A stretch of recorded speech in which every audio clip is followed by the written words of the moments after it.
Hi, everyone, and welcome back to Rowing Friends. Today we have a special guest and someone who embodies the dedication to the sport of rowing both on and off the water.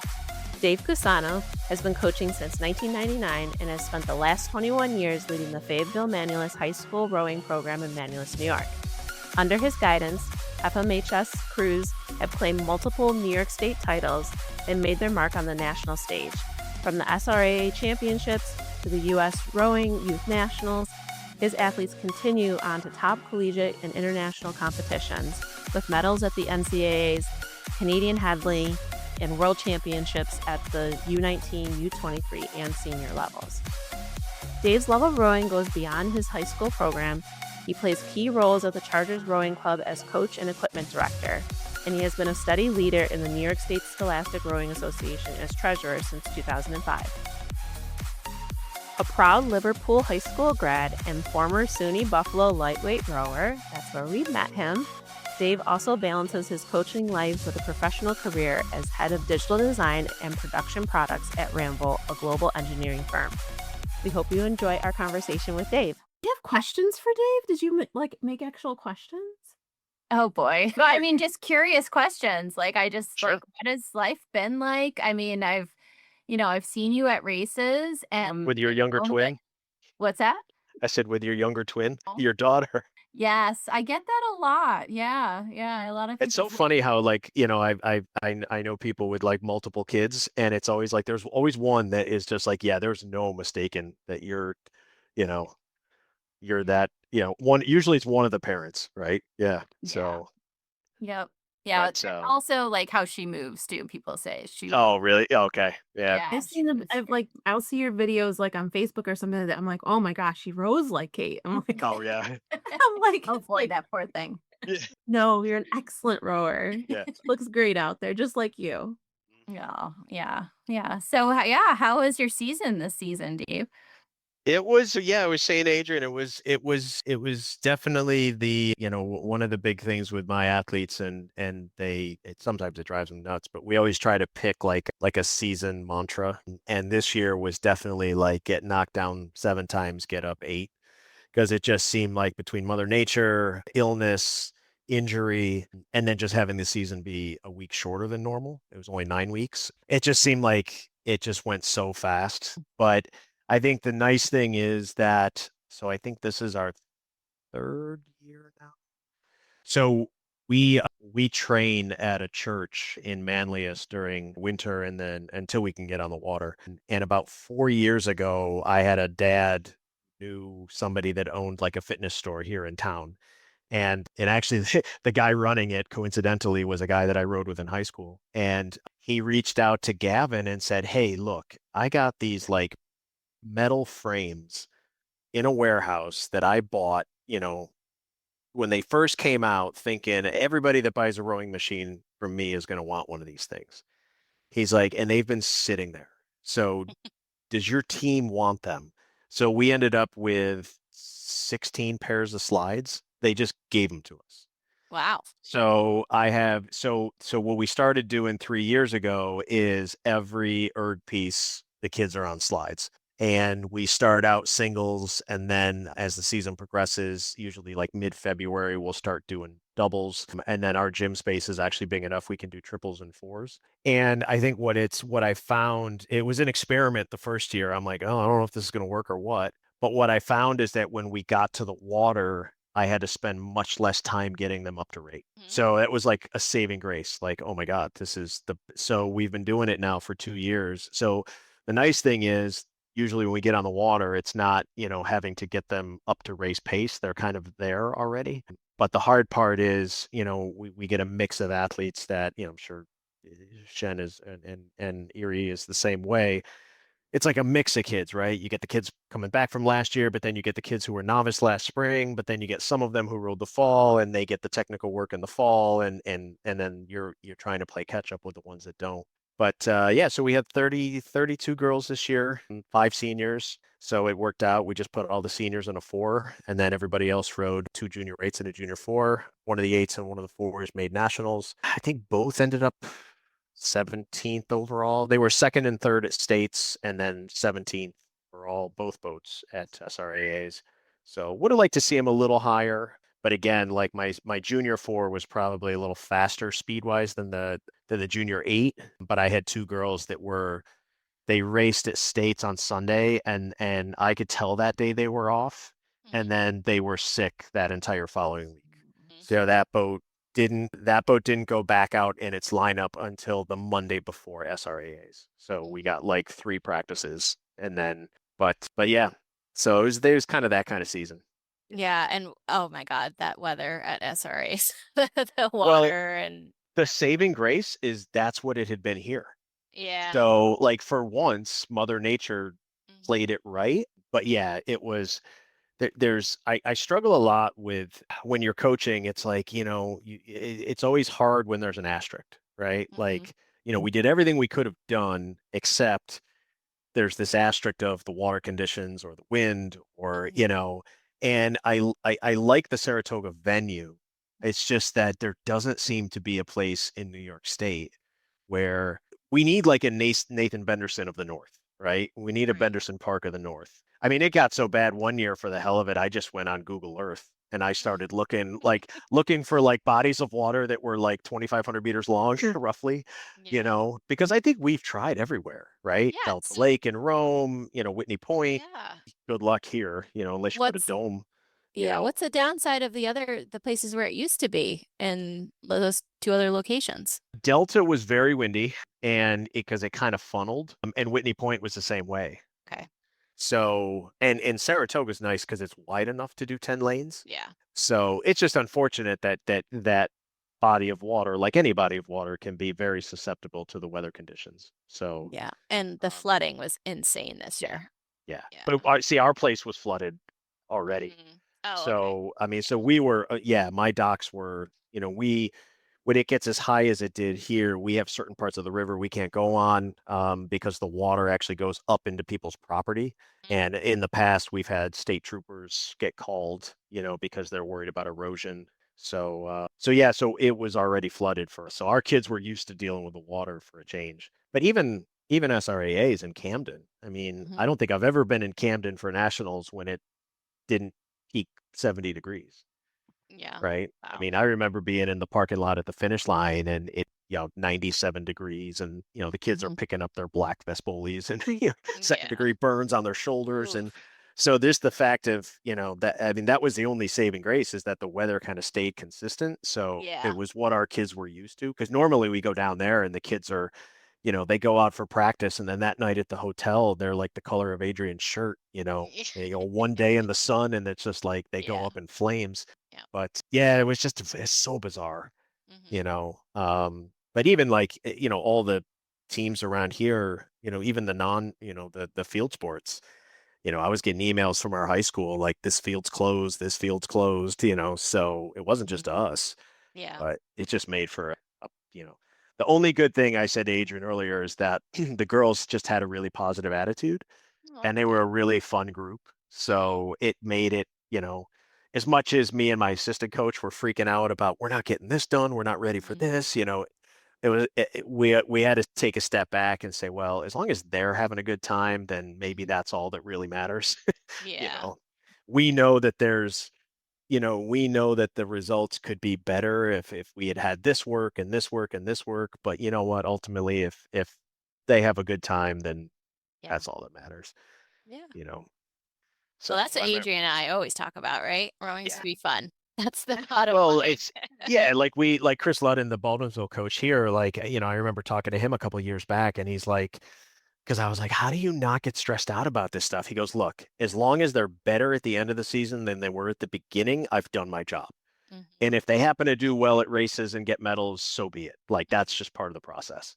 So yeah, I mean, and even like our kind of philosophy is that, we to kind of summarize it is, we're producing good humans Mhm. through rowing, right? Yeah. Yeah. So ultimately it's about making them good people. And then the rowing is the means by which we do that, right? Mhm. Teach them teamwork, teach them commitment, teach them grit, teach them, how to push through and persevere. And if we can Mhm. do that, then, ultimately we've done our jobs. Yep. It's not, we're not training Olympic athletes, at least not at this level, not yet. So, Mhm. but it's hard to kind of turn that competitive piece off at times. Sure. Yeah. No, that makes sense. Yeah. So do you coach over the summer? So I have 4 college athletes that are coming home, and we'll be doing a program just to kind of keep them in shape. They're at a couple different universities, and we'll do that for a couple weeks. I think our first practice will be Saturday, and then they'll probably go like through Canadian Henley. So, Okay. just a little bit, not too much. They're with their work schedules, it can be quite a challenge. I've coached U23 double the last 2 years, and then single scullers before that in the summer. So they're alumni and COVID kids that learned how to scull, and they've just kind of stuck with it. I was saying to Adrian earlier, like two of them that came out of COVID are at the U23 trials right now. Oh, wow. So yeah, so Awesome. we got one in the Ryan is rowing he's going for the U23 men's light single, and then Evie. So he's at Clarkson, and then Evie she'll be a junior at St. Joe's, and she is she's going for the U23 women's double. No competition. They're the only boat, but they still have to make the time standard, which I think for the double is 1:47 split, 7:11, Okay. I think is the time. So they'll race tomorrow morning. So fingers crossed. So she's a little nervous. She kind of made the decision, not last minute, but she kind of mulled it over last summer, and then kind of made the decision earlier this spring. So, but she's been a natural in the boat. Like she picked it up so well, and she just moves the boat really well and she's essentially a lightweight. So I would imagine she's can't be more than 145, if that. But when she rode for me, back when I didn't weigh the girls a lot because I didn't like doing that, but we did do weight adjusted when we tested. And she was always like, kind of middle of the pack. But then after I weight adjusted, she was like, went up to the top because her watts per pound was just off the chart. So yeah, so we'll see. It's been a minute since we've had a kid. I think my last kid that kind of got to that level was Dana. She made it all the way up into the women's. She made the women's national team in the 8. They won the world championships, I think, in 2018. Wow, cool. So she was on the U19 team, and then 1 year with the U23s, and then 2 years with the senior team. So this close to going to Tokyo, and then got hurt. Wow. Yeah. And then after that was like, you know what? I've been going for like 8 years straight. Like, I think it's time. Yeah. I think you feel when Oh, yeah. Yeah. Your body kind of says, okay, enough. Yeah.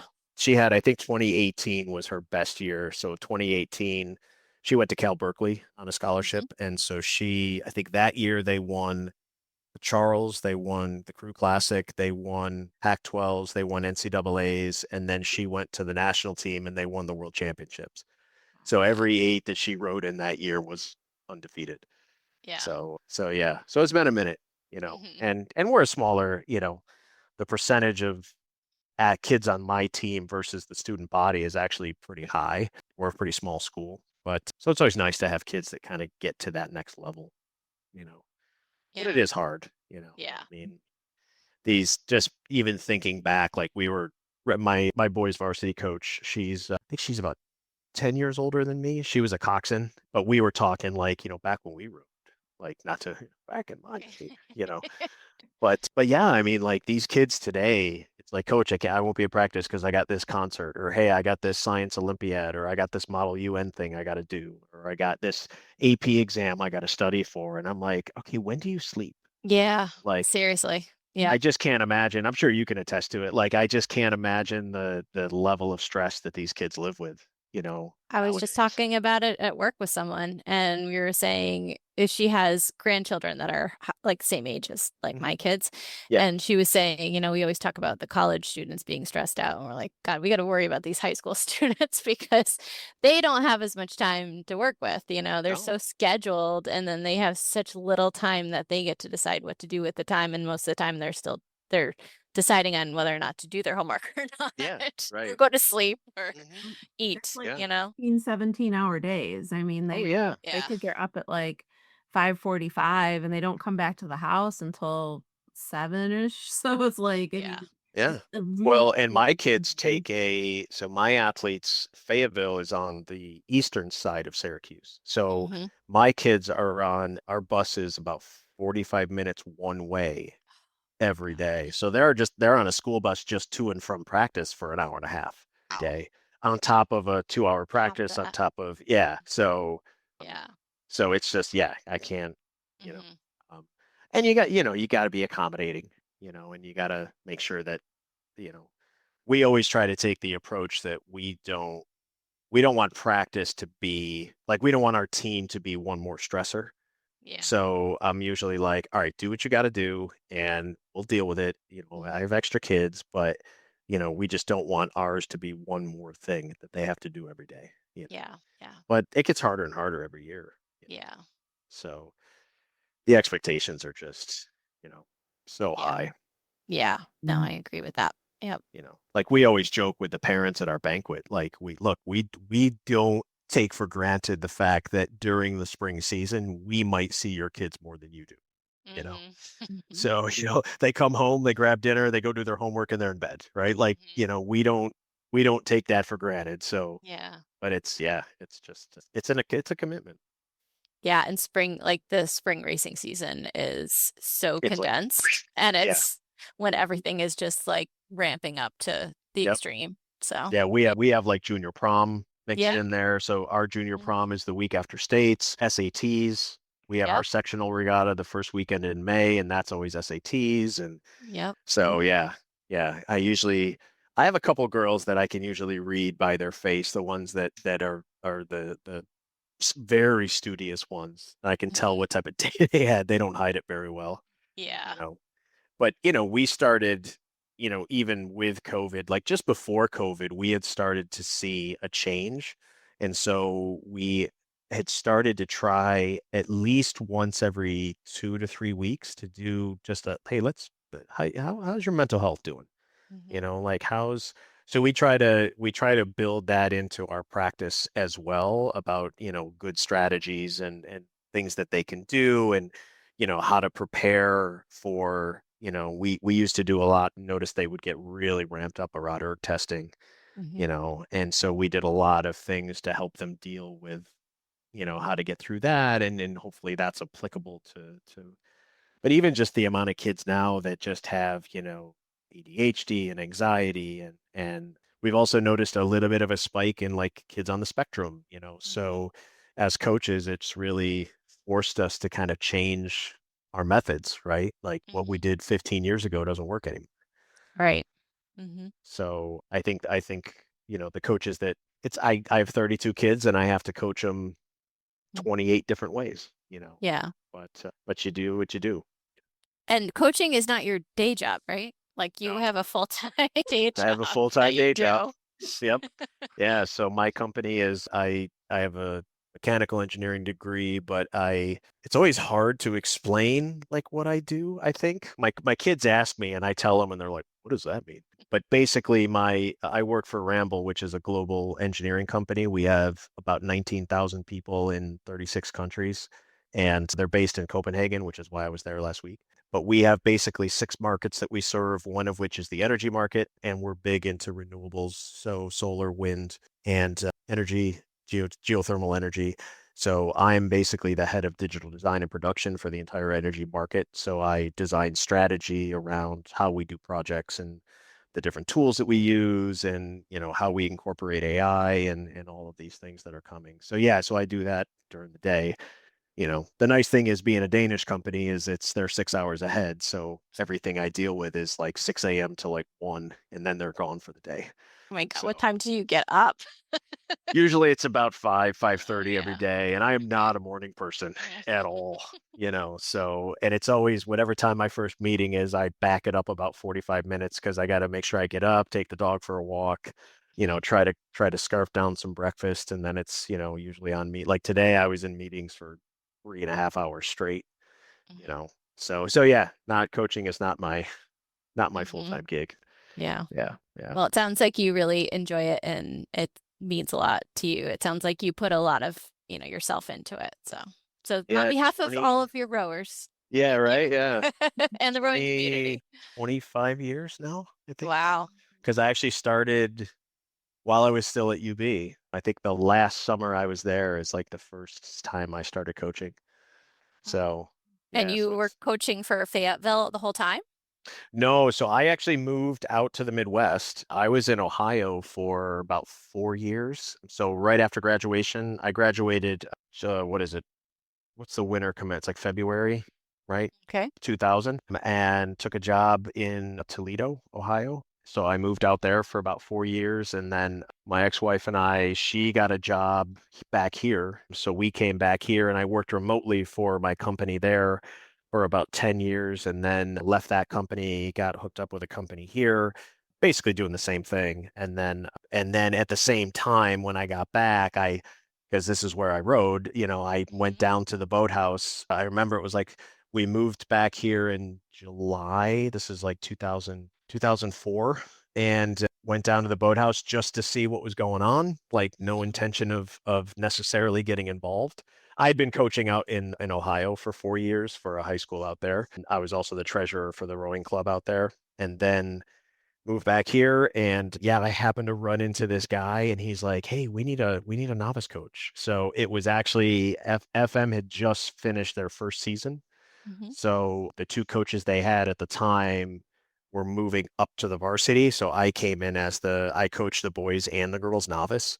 So I did two practices a day for an entire season, and then moved up to the did that for a year and moved up to the varsity boys the next year, became the head coach 2 years after that.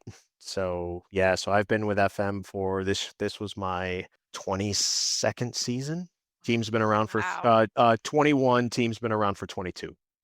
Yeah. So I got to ask you because it's kind of similar. So I rode for Burnt Hills, but I did coach for Burnt Hills, but we share a boathouse with Shen. So like how does that work with you? Like you're in the same waterway as Liverpool, right? Like We have 5 teams in our boat do house. you, do you root on Yeah. Liverpool too? Like or I do. I mean, so it's a little bit. I remember talking to Andy quite a bit when he came back and was looking at, at I think what ultimately became Erie Canal, that idea. Yeah, so we have 5 programs that row out. We have 4 high schools. Wow. So FM is boys and girls, Liverpool is boys and girls, Baldwinsville is just girls.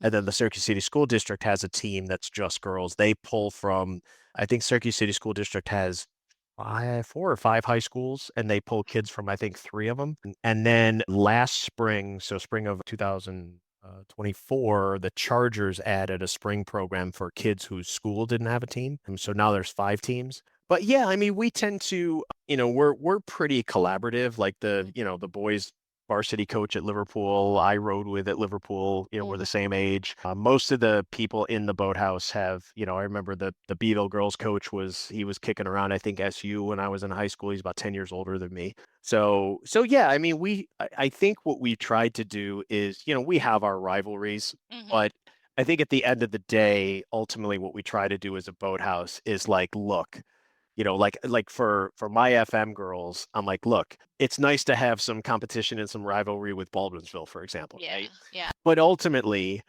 they're not the people we're worried about. There are Yeah. much bigger fish, right? Mhm. So I think at times we try to use each other a little bit. So we'll Mhm. do scrimmages and things like that to try to help each other. But Mhm. yeah, I don't think generally I can think back and on, count on one hand the number of times where there's been like what I perceived as disruptive rivalry among the Mhm. teams. But then, so in the summer and the fall, we row as a combined, kind of like the Erie Canal Oh idea. yeah. So, Mhm. so like I'll coach in the fall, I'll have girls from all 5 programs, Yeah. So no, we tend to, we tend to try to help as much as we can with the understanding that, look, like this year, it just so happened to work out that like, the my priority boats didn't align with, Baldwinsville's priority boats for probably the first time in a while, Mhm. so we were all in our own little Mhm. groups. But no, we try to keep it pretty pretty open, pretty light, Yeah. and try to cheer on everybody's success, Yeah. because ultimately it's, we want to try to get as many kids exposed to that next level as we possibly can. Yeah. Yeah. Yeah, So it's fun. It's fun to have the rivalry and the opportunities when they get to work together and then also yeah. like make each other stronger. So Well, and then you just see at the curious. regattas, they're hanging Sure. each other's food tents and, Yeah. on the trailers, and so, and then ultimately, like these college girls, like one of them is mine, or 2 of them are mine, the coxswain and one of the rowers, and then the other 3 came from Beeville, Mhm. but they all came back and they're all rowing again together. And so yeah, we try to keep it pretty light if we can. Mm-hmm. Try not to get too deep, you know. Yeah, yeah. And everybody rows. So there's no other spot in the Syracuse area, right? That's So Cazenovia, which is over oh, by okay. Fayetteville, yeah, they had juniors for a while, and then the coach left and they kind of got away from it. So now they just have masters. But yeah, so if you want to row for a high school kid, then you're rowing out of our boathouse. Yeah. And we're right next door to SU. So that's the other nice thing too, is especially of late, because SU, both the men and the women they've had some pretty substantial results in the last couple of years. Mm-hmm. So it's nice kind of having them as an example. I know it's always hard. For example, you go to coaches conferences and nothing frustrates me more than being at a coaching conference that's geared towards like junior and high school coaches and they're showing me video of Olympians. It's like, those aren't my problems, right? And Right. so Yeah. sometimes with SU being there, it's kind of the same thing, right? It's like Mm-hmm. I'll tell my girls to let it run and we'll watch one of the boats row by and in the back of your mind, you're like, "Ah, I wish I had that problem." But it's nice having a representative of, like I really enjoy the way that Dave Reichman, the men's coach at SU, like the way his crews row is how I like my girls to row, and because they look effortless. Like Mm. his guys will go by and I'll routinely ask the girls, so what rate do you think they're at? Oh yeah, they're like 26. I'm like, no, that's a 30. Wow. But they just make it look kind of Yeah. effortless. So it's nice having them as a neighbor and having them as something we can, it's not too removed. We have something we can refer them to. Say, hey, look, see how that guy gets their catch in? That's what we're trying to do. Oh, okay. Yeah. Yeah. It's nice having people that can do it. Yeah. Yeah. So, but yeah, so we're so we Mm-hmm. have in the spring, we have probably 350 kids rolling out of our Oh my boathouse. God. So like the 4:30 to 6:30 window is Yeah. like chaos, I can only imagine.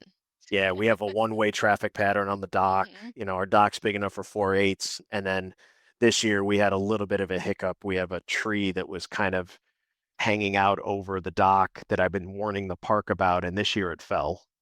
So it took away one spot for about a week, and it was right when all the flooding started. Mm-hmm. So we called the Canal Corp to come and fix it to get rid of it, and then all the flooding happened, and they're like, nope. Like we got dams that are about to overflow and levees that are breaking. Like your tree is low priority. Mm-hmm. So, but yeah, so our spot's it, and it's nice. It is nice because we do have the river. The lake doesn't always cooperate, so we do have the river system. Mm-hmm. And if you go there's Klein Island, and you can go then you can go left or right. And if you go right, you can go. I think it's about 10 miles, and you'll end up on Oneida Lake, up by Brewerton. And if you go to the left, you got about 5 miles or so, and then you'll end up in the village of Baldwinsville, and there's a lock right there. So we have plenty of water either Yeah. direction. So as long as it's not flooded, there's plenty of room for everybody. The river itself is relatively narrow. I mean, Mm-hmm. you can get, it's at times it's about 5 boats wide, but that's really it. So we all have our little areas that we go to and Mm-hmm. frequent, and we know who's there when, and try to stay out of each other's. So Yeah. I only remember it from racing in the summertime. They used, again, it used to be like a regular thing on the schedule, right? yeah, ARCs or, yep, whatever. One year it yep. was US Club Nationals and The then it club just nationals. Now it disappeared. was it was summer nationals. Now it's Rowfest. So So yeah, is it it just still there? There's something? no. No. So no, but the regatta itself. Regatta So itself. Yeah.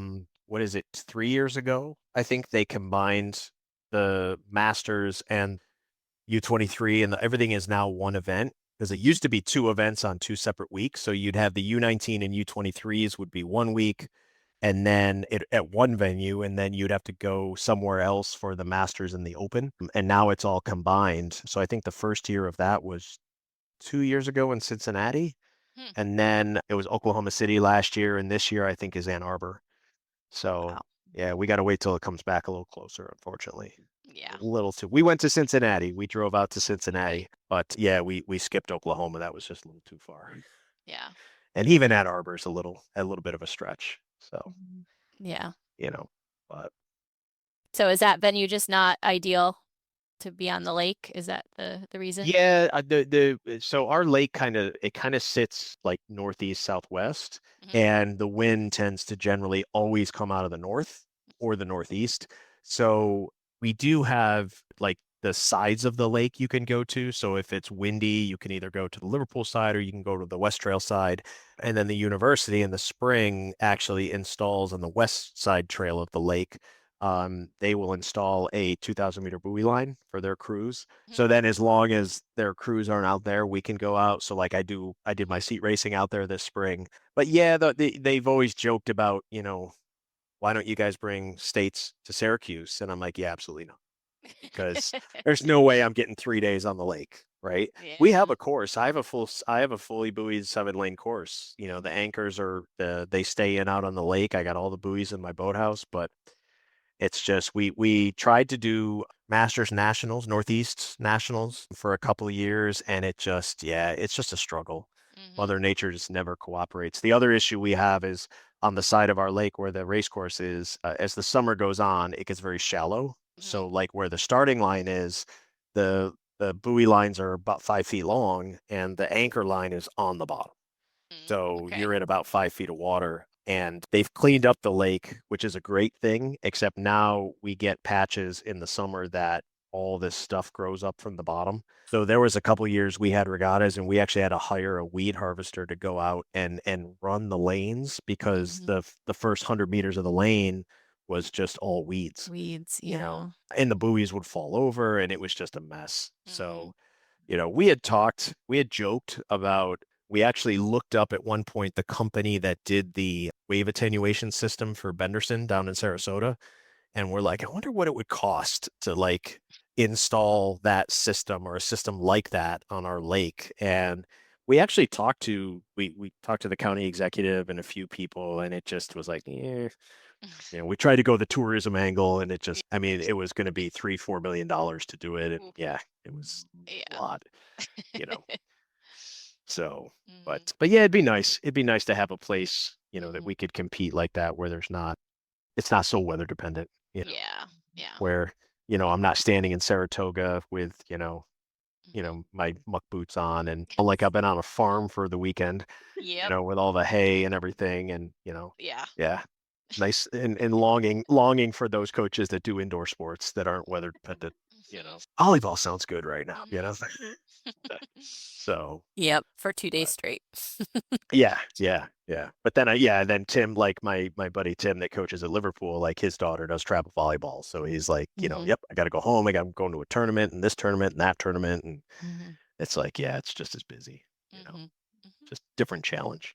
Yep. So, but no, I like it. I mean, I'll keep doing it until, I've given up a few things just because like I gave up running our regatta here this year just because it was just, trying to coach a team and run the regatta. I finally got it to a point like it sort of ran on cruise control. Like there was a list we had a time schedule that was like, all right, 6 months out, we got to do this, 3 months out, 2 months out, month out. So I handed that over this year because I'm like, yeah, I'm just done, And I'm a control person, so it was tough. There were times where I said to Tim and Joe, who were the regatta directors this year, I said, guys, look, if I overstep, I'm sorry. Like it just kicks in,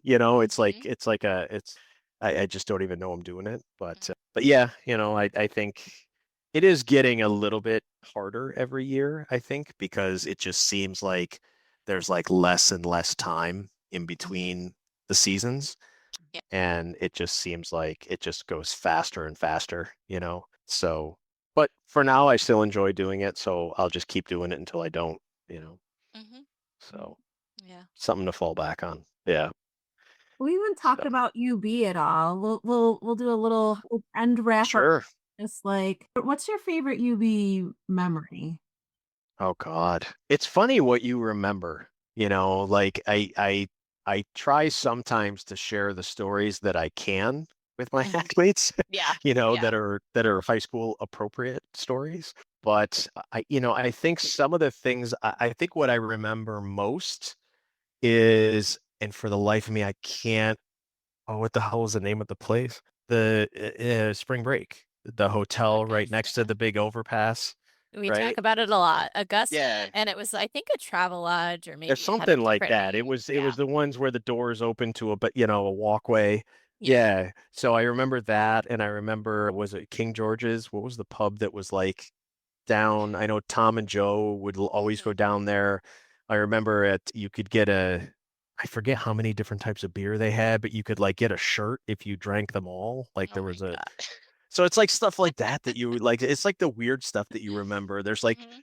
different practices that I remember. I remember, oh God, what was his last name? Mike, the one that had like the monster truck. Mike Messon? No, Mike What? Mercer. Mercer? Yes. From Okay. yeah, he had like the truck, the big lifted truck, and Yes. it was just, it's like just random, you know. I remember going to, I think it was Dadvale's, and I remember that none of our boats had names, at least on the guys' side. I can't remember if the girls' boats did or Weird. not, but I know on the men's Good. side, like none of our boats had names on them.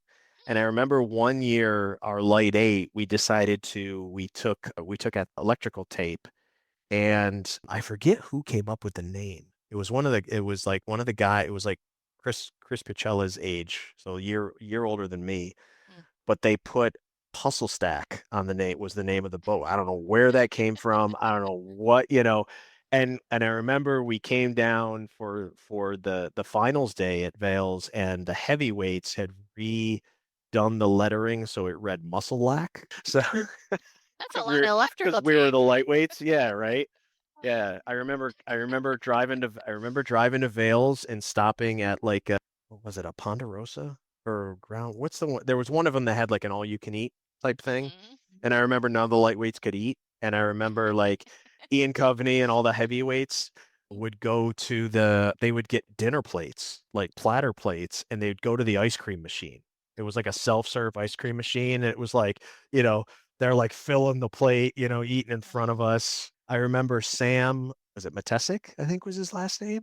I think he was 2 years older than me. I remember the chicken cutlets. His mom she was like a cafeteria cook at a school, and she would bring us trays of these chicken cutlets for after we raced. Like we'd make weight, and then like afterwards, she would bring all this food, and it was like the best. Oh, it was the best. Just sitting on the shore at the Schuylkill eating these, these chicken. Now, were you Yeah. somebody who had to cut a lot of weight? Or I was always at the upper edge, which I never understood looking back. How was I like one of the heavier guys? But no, I don't. I do remember going to, I remember going to, I don't remember why, but I remember going to see the nutritionist at UB, and she was like, yeah, you're like 7% body fat. Like, that's not good. Like, you need to, but all through high school, I was 158 pounds, and I could eat anything I wanted. And then I think it was like junior year, I think was about the time where my metabolism said, oh, I forgot we were turned down, and then it got harder.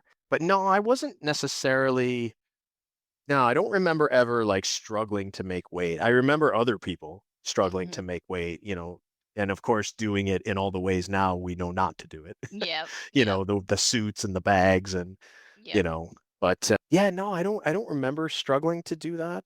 It was nice though, because it did inform like when I rode lightweights with my kids at FM, like, okay, don't do it this way. Yeah. We would, but yeah, it's funny. Like I can't remember like specific races, but it's like funny, like the little snippets of things you remember, you Mhm. know.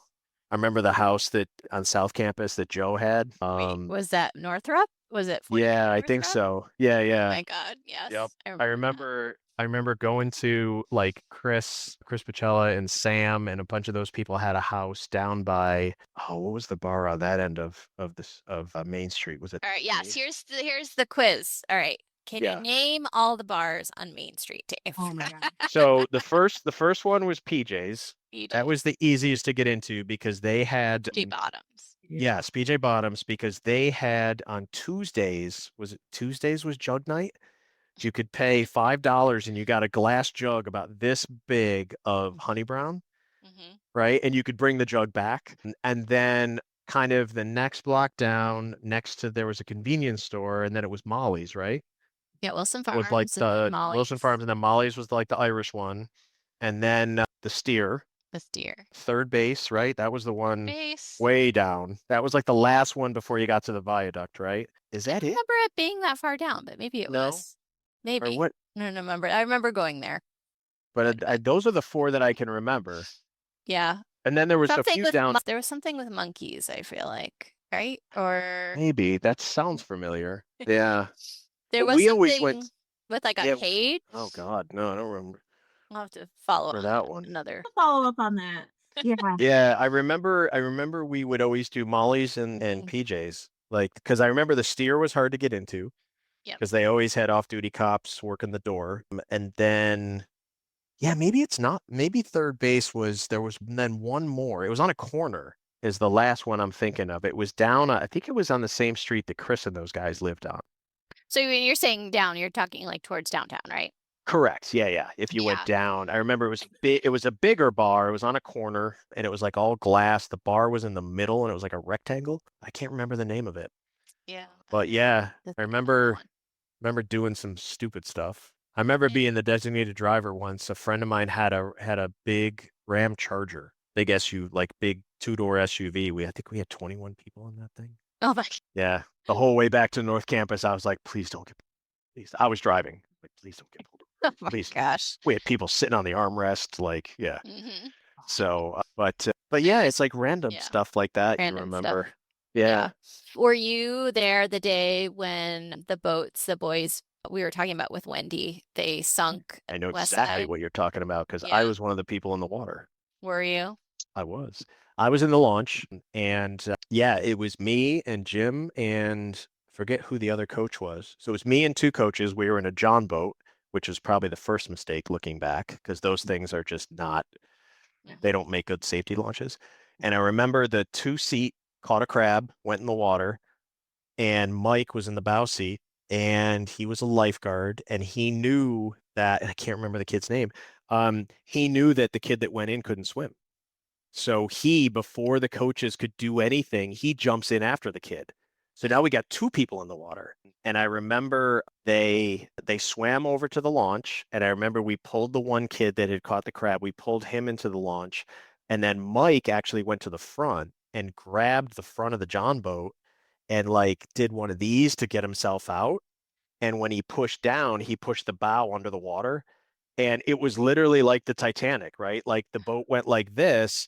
And I remember I was wearing all my gear because I hadn't gone in the boat yet. And I remember scooting backwards, and all of a sudden it's like the motor. And I'm like, there's nowhere left to go. And I remember swimming. We were like in the middle of the channel, and I remember swimming over to the wall. And there was five of us in the water at that point. We swam over to the wall, and I remember two of the people stayed there, and then the rest of us I had to get in the boat and row it back to West Side. And then I remember me and Mike, I think we went up to the second floor West Side where the showers were. I remember we went in there and we like got down as much as we could off. And I remember we turned on every shower to as hot as they would go, and we just sat in the middle of the room. So yeah, I remember and talking to the people after, and I think the Coast Guard said that it was 38-degree water, I think. My God. Yeah. I remember when I hit the water, it was like a punch to the chest. It was shocking how like it's going to be cold. Oh no, it was like a whole different level of cold. So Does yeah, that occur to you ever when oh, you're absolutely. out there coaching? Absolutely. Yeah, I've had to do 3 water rescues. So yeah, and we have rules at our place that, the air water temperature has to be over a certain amount, and sometimes when the kids give me a lot of grief about why can't we go in the water, you take them down to the dock and you say, okay, I want you to put your hand in that water and I want you to hold it there for 5 seconds. Right? Yeah. And then imagine your whole body being in that, right? Mhm. So, oh yeah, it definitely informs from a safety perspective, what to do and what not to do, and when it's just not worth it, I mean, of course, then we were college kids, so we can make our own decisions because we're adults, But yeah, no, that's a good one. I do remember that. Yep. Yeah, that was tough. Remember it was like April. It was early April because then I had to go to a lab for one of my classes and my lab partner is like, "Why were you late?" And I'm like, "Well, I got a story for you." He's like, "You guys are crazy." Yeah. So, yeah, no, I remember that one. For the hospital. I didn't know. The two people that we left behind ended up going, but no, I ended up rowing the boat back to the boathouse, which probably wasn't the smartest thing to do because it was, God, we were every bit of 1,500 to 2,000 meters away from the boathouse. I mean, I remember it seemed like a very long row, but no, I didn't end up, no frostbite, like no hypothermia, like no nothing. But I do remember the feeling of going in the water though. Like that sticks with me, Mm-hmm. that was not fun. Yeah. I remember the Dorigo, losing the Dorigo on the way to Vales. That's another situation that informs the way I do things, not only with my own trailer, but when it comes to insurance. Yeah. You know, Mm-hmm. that was a painful learning experience. You know, do you guys know that story?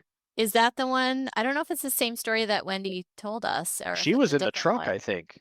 Oh, it must have been. Yeah. Yeah. Was that the She one said where Or they're Todd, driving? like it wasn't me, or Todd, They were, yeah, she blamed yeah. Todd, and then Mhm. Todd said there was like another reason to it, but he did take accountability too. Yeah, I think yeah, the way that I seem to remember it, and of course it's like Or you never bad know, strap. like how much do I remember? oh, bad. No, it was the strap. That I do remember because it Yes. was one of those, it was those wide canvas straps that Mm. it wasn't like ours where, it was one of the ones that like went through a buckle.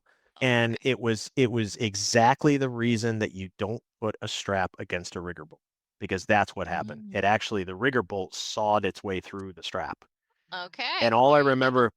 all I remember is the story that I seem to recall was that they were down near Binghamton at Mhm. night and whoever was driving like looked in the rear view and there was an empty rack. And it was like Oh, how did that happen? there's supposed to be a boat there. And I remember from what I remember, they turned around, they went back, they saw it, and then like at the next place to make a U-turn, they did a U-turn and like they came up on it and like right as they came up on it, another car hit it and just took the stern right off. And I remember we at Vales, we had the boat sitting there in two pieces. And I remember Charlie Dibble, the owner of Dorigo, came walking up to ask us how it was going and was like, Oh my "What did you God. do? Oh. You've had the boat because we picked it up. That was Saturday. We had the boat was delivered Tuesday. So they rode it one day and then loaded it on the trailer for Vales, and it wasn't insured. That was Oh. the lesson to learn is that boat was not yet insured. So we Yikes. paid for 3 years after that. We had to pay off a boat that we didn't have. Oh man. Yep. So there's a Yep. couple lessons that came out of that. Sure. Always check your straps, make sure Yep. it's insured, Mhm. Don't put a and strap over the bolt. nope, never strap over the bolts. Yeah. I'm very particular. So I drive our trailer and I'm Mhm. very particular about, and my kids are, I had one girl one time was like, "Do you just not trust us?" And I'm like, "No, it's not that at all. It's Mhm. when I'm stuck on the side of the thruway because a strap came off, I want it to be my fault, not your fault." Mhm. Right. So Mhm. all I have is myself to blame. So like I let them put the straps on and kind of pull them tight, and then I deal with the extra and give them the final check. But yeah, that was a nice hard lesson to learn. Yeah. Mhm. Yep. Yep. Yeah. I can't think of any other major, it's funny, like disasters. I remember vaguely being at Delta Lake and we won silver at that race. I remember we won the fish one year. I still have that picture some of Yeah. like I don't know where the trophy ended up, the fish head. Oh yeah. Where are the Yeah. fish heads? I have two of them at Are the these? boathouse. I had a couple of my teams win them early on, but Mm. yeah, yep, the fish heads. Yeah. That was a younger boat. Like I think the oldest people on that boat, that I must have been a junior, I think, at that point. Because I think like Chris, Mark Williams, Jeff Everett, like I think those guys were seniors at that point. Mhm. And then we had a bunch of guys that were younger. But yeah, I don't remember like a lot of like specific races. I remember racing at Vales because I remember my junior year I rode a pair with Norbert. And I remember like Hurt. that was like all I remember is the first time we got in the boat, we went all the way down to like at West Side. We went down and then we realized we hadn't thought through how to spin the boat. And it's like, how the hell do you turn this thing around like without flipping it over? You know, That so happened to my son the other day. He was did it really? and Yeah, they were not sure how they were supposed to turn. They were right near the dock, and yeah. things just happened quickly, and they ended up in the water. Mm-hmm. Yep. Yeah. Good. Yep. And I remember that was the year that got was a canceled. year they got canceled, right? Because we Yep. made the final. And I was like, damn it. Yeah. I remember going to the Charles the one year it was canceled. Yeah, that was Like, 96. I yep. remember Tom that. finally decided to take us and we get there. And I remember we all stayed at Ian's like little studio apartment. And I remember that night, like around 10 o'clock, like we knew that the weather was coming, but like we're like, oh, maybe we'll luck out. So like we did get practice in. And then I remember around 10 o'clock, the storm rolled in. And then the next day being down it, because the course was flipped then, right? Like the starting line was like up at Northeastern and the finish line was in the Bay. So they had everybody at Magazine Beach. And I remember being in the merch tent, like almost up to my knees. And Wow. Yeah. yeah, We didn't like, even make it that year. We didn't even get to the race course. Okay. It was canceled before we even left the house. We were actually staying at Eric Catalano's parents' house. oh, nice. What was that connection? Eric was our coach. So Eric coached for Burnt Hills. Oh, okay. Yeah. I was like, Eric didn't coach at UB. Oh, good Burn Hills. Okay. Yeah. Gotcha. So I was still in high school. That was my senior year. Yeah. Yep. 96. Yeah. I remember we finally convinced Tom to take us. It was like, yes, and then it gets canceled. I think it's the only year since. Yeah, I think it's been so. canceled since. I think So, Yeah. yeah. Thankfully, we got some alumni boats in. We haven't done one of those in a minute, I know. We've talked about that a few times. We got to try and get that organized. Yeah. I For remember the one fundraise. year we decided to try to do it, and I remember there was more interest than seats, and they're like, "Okay, everybody submit an ERG test," and I'm like, "Are you freaking kidding me? Like, I'm not doing a 2K. That's why I coach. I get to watch them. I don't have to do them, you know." Yeah, John did it. I think they did it. I think I was in, yeah, the that was the, stroller. You were there, I think, right? yeah. So, yep, and it was me, Probably Todd. 2013, maybe? Yeah, Something like that. Todd was in the boat. Yep. Yeah. John Burdick was in it. Burdick was in it. Yep. I think we used my boat. I think it was my hull or my oars, one of the two. So no, it was a West Side boat because Matt was still at West Side. So it was a West Side hull, but it was my oars.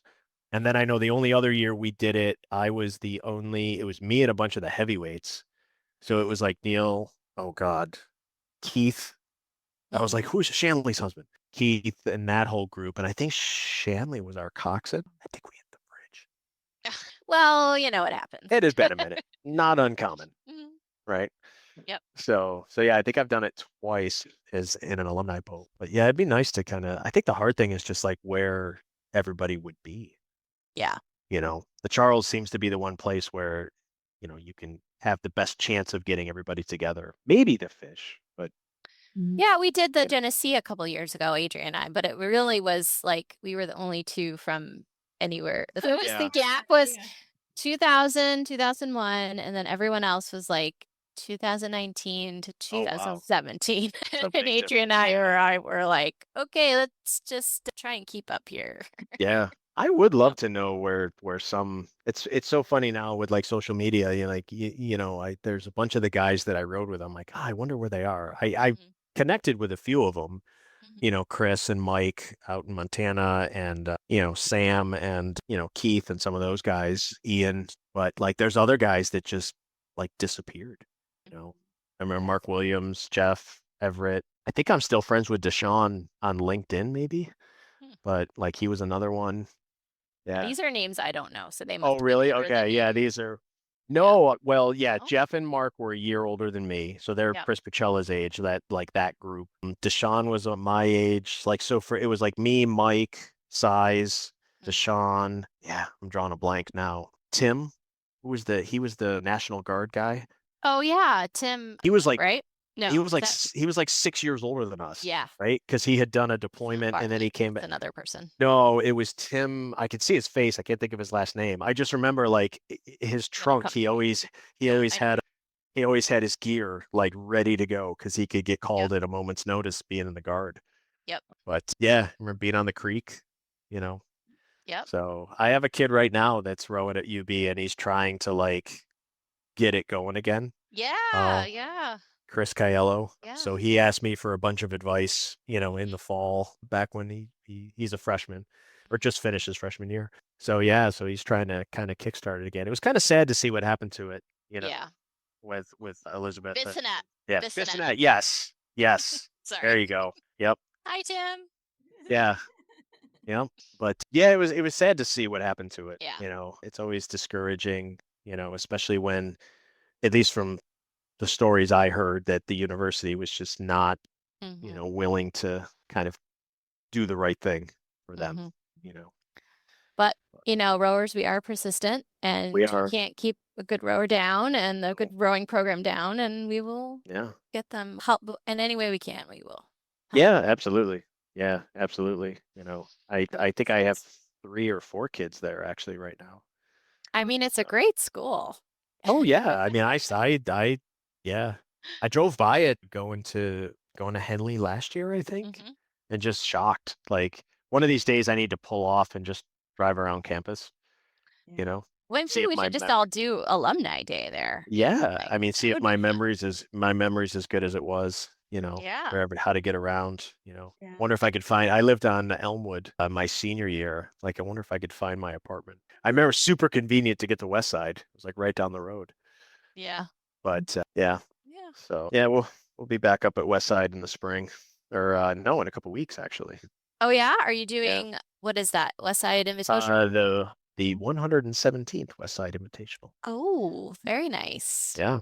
Yeah, our junior program usually ends there. And then I think the college girls that I'm coaching, that's one of the 2 races. That and Henley, I think, are the 2 that we're going to try to do. Cool. So, yeah, so I'll probably end up driving the trailer.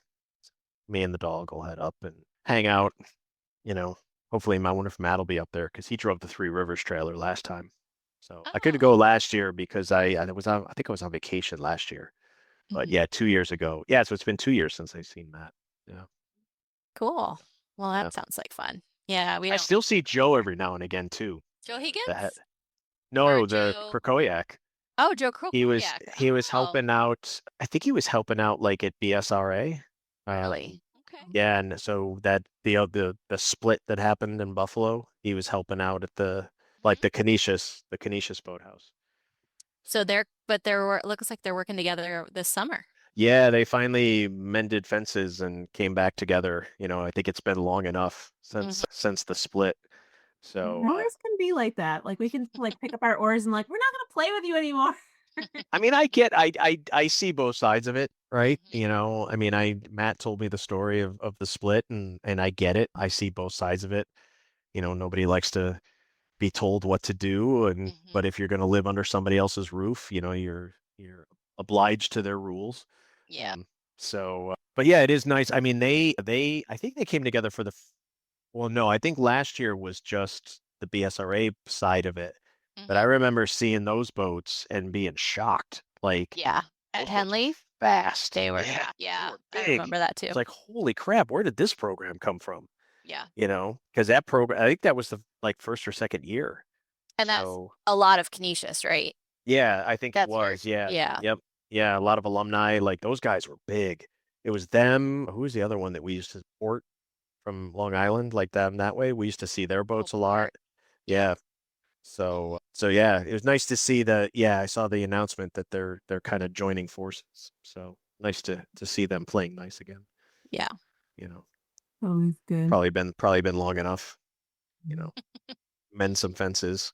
Yeah. So That's good. yeah. I mean, you guys it took a minute at your place too, right? Oh, It's a story for another day once we know yeah. how it plays out, but Oh yeah. it's always challenging, It's Yeah. lots of personalities and lots of decisions and Yeah.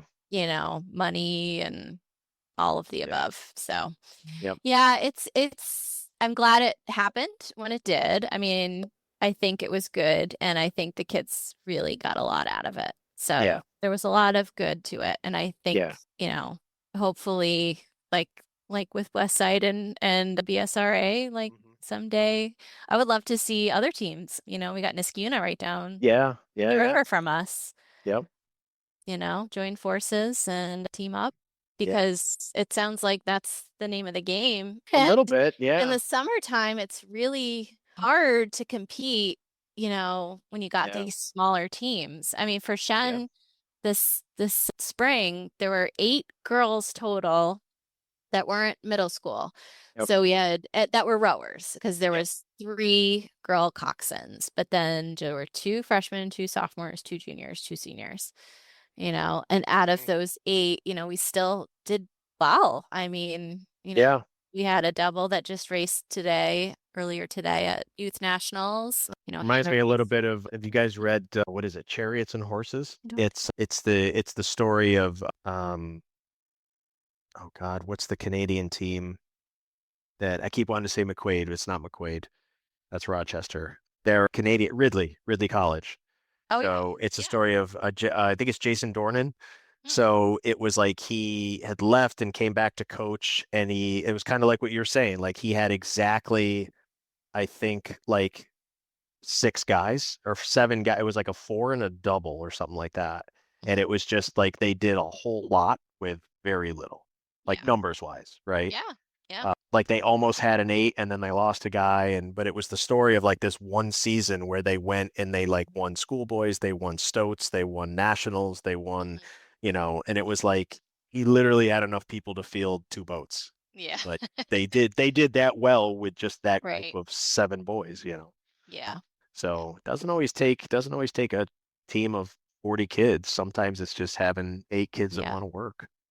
Yeah, I think we have hopes to grow the team just because Shen is such a big district. So Sure. like it doesn't really make sense that we can't Is get it bigger than Burnt Hills? Way bigger. Is it? Okay. I think, and I could be wrong because I don't know Burnt Hills numbers. I want to say Burnt Hills graduates maybe 300-ish students. Okay. And Hannah's class is 750 for wow. Shen. So that's even we bigger definitely, than, holy cow. We definitely That's bigger have than most of the schools around here. I think CNS is the biggest district around here, and they have about that number. Yeah. We have potential. We just got to figure out the magic formula to get them right. there. Yeah. Yeah. Sometimes it's hard too. Like I know for us, because we're so far off campus. Yeah. And the kids just don't get to see it. Right. So like I lucked out recently, like my athletic director's daughter is rowing for me now. So she was in my junior 4. So I think that kind of brought a little bit more attention to it, but yeah, it's always hard to kind of crack, one year you'll have 8 kids and then one year you'll have, 3.5 8s worth of kids. Right. And then it's like, oh, it's too big, Yeah, it is hard to grow that fast for sure. Yeah. But yeah, with a district that big, wow, that's a big, that district's huge. Yeah. Yep. But do you guys get support from the school? I mean, no monetary support. We're not considered like a varsity sport with the school. Okay. Burnt Hills is. Yeah, see, we are. And I think that makes a huge difference. Like we have 5 coaches. They're all employees of the district. My athletic director is my boss. Yeah. And my kids do a copay. So they pay $250 to the school. And then the school picks up the other. So they pay the coaches' salaries. There's a fee to the chargers to use the equipment because we don't own any of the equipment technically. And then all of my busing. So, which is the most significant. I would say, it's got to be a huge jump. My transportation, I think I average for a season around $68,000 worth of busing. Oh, yeah. Between fuel and driver, because I run 3 buses a day, 6 days a week. And they also cover the buses to Saratoga. They won't cover the out of state. We have to get charters for that. But states, Saratoga invite. But yeah, my kids get letters. They get the pins. They get certificates. They get the scholar athlete stuff. Yeah, that's nice. Yeah. Yeah, we'll see. I mean, we have a new athletic director, so there was talk at a board meeting to maybe look into that again. But yeah, no, the school, they do what they can to help recruit. They'll send out messages, and Sure. The last athletic director was very willing to share information about for students, if they don't make a team. For a period of time, for a period of time, we kind of joked. We had a couple parents that were that was kind of their approach. They all like it. It was kind of like we were the Ellis Island of sports teams. Bring us, you're tired, you're hungry, Yeah. it was like, yeah, I we'll like take. that And I'm like, analogy. and at some point I was like, oh, Oh, we are a competitive team. Like we do need athletes, right? Like, yeah. Yeah. so I guess it would depend on why they were cut from the other sport, That's true. Yeah. you know. Yeah. So if they had 20 really good athletes and they could only keep 16, I'll gladly take the other four. But, Right. Yeah. Yeah. if it Well, was, yeah. Yeah. But I like that. I like yeah, we had this one Yeah. dad who was like, he would preach it from the mountaintops, we'll take all the kids, we'll take anybody. We don't cut kids. And I'm like, time out. Like, let's not, let's not lower the standards too far. Ultimately Yeah. we are here to compete, Yeah. that does play into it. So Yep. Well, I'm so sorry that I caused you to stay until 9 o'clock. oh, I don't care. I can talk rowing. But thank you Yeah. so much. I And can talk. sorry. No worries, no worries. I was just worried because my kids are getting ready for bed, and so Oh, okay. everybody. That's why I was muting, because like the kids were like running around and like asking. Yeah. I'm like, you guys, can you? I'm on a. My dog keeps coming in and like resting her head. She's like, it's time for a walk, Dad. No. Right? Gonna go. Is it time? Is it? Oh, I got a little bit of a test. She went to daycare today, so she's like Oh. out cold. So it's always nice. She's got a ton of energy. So Well, there Dave, she is. people posted on There how. she is. Aw. What's her name? Luna. Hi, Luna. So she's 3. Beautiful. Yeah. Aw, Yep. Yeah, she probably needs her walks. Oh yeah. Yeah. Border Collie Lab mix. She's got lots of energy. Yeah. Yeah. So Yeah. but no, this was fun. I Yeah, we're I good always glad. I could do this all the time, Yeah. Well, maybe you can come on and be, like a recurring guest. Just let me know. Yes. Talk Yeah. road, and Let me know. let us know how your athletes do this summer too. Yeah. Yeah, fingers crossed. I'm hoping the kids tomorrow. I think Ryan has probably the harder road because there's 2 other guys, so he's got to Mhm. beat them plus make the time standard. But hopefully Evie, she's a racer. She gets super nervous, but Mhm. like 100 meters in, she's locked in. So Mhm. so yeah, it'd be nice. It'd be nice to see her, go race international. She did go to Henley, well, women's Henley last year. Oh, wow. St. Joe's went to women's Henley, and then the other girl, Emma from Rhode Island, her boat went to English Henley. But I think she was one of the backups, so I don't think she got to race.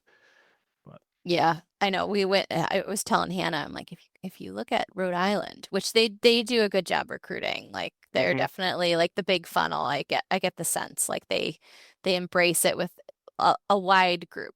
Yeah. And I was like, they go to Henley. Yeah, so Emma went last year. Yep. And yeah, I think she was in the 8 this year. She was in the 4 last year, and now she's in the 8. She's a junior, I think. Okay. Or just finished. She's finishing her junior year. Yeah. So she'll be a senior. Yeah.